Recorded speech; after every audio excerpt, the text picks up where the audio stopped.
Praise the Lord.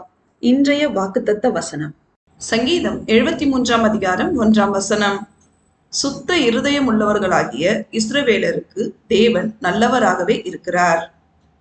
கிறிஸ்துவுக்குள் அன்பானவர்களே, நாம் அனைவரும் சர்வ வல்லமை உள்ள சேனைகளின் கர்த்தராகிய இயேசு கிறிஸ்துவின் பிரியமான பிள்ளைகளாய் அவருடைய வார்த்தைக்கு கீழ்ப்படிந்து நடந்து அவருடைய கற்பனைகளையும் கட்டளைகளையும் நியாயங்களையும் உத்தமமாய் கைக்கொண்டு நம்முடைய எல்லா வழிகளிலும் செய்கைகளிலும் கவனமாய் இருந்து நமது இருதயத்தின் சிந்தனைகளில் சுத்தமுள்ளவர்களாய் அவரின் வழிகளை காத்து நடந்து அவருக்கு சாட்சியாய் வாழ்ந்து அவருடைய மகா பரிசுத்தமுள்ள நாமம் மகிமைப்படும்படி நடந்து கொள்ளும் போது அவர் எப்பொழுதும் நமக்கு நல்லவராயிருந்து எல்லாவற்றிலும் எல்லா சூழ்நிலையிலும் மேன்மையான ஆசீர்வாதத்தை நமக்கு தந்து கிருபையாய் வழி நடத்துவார்.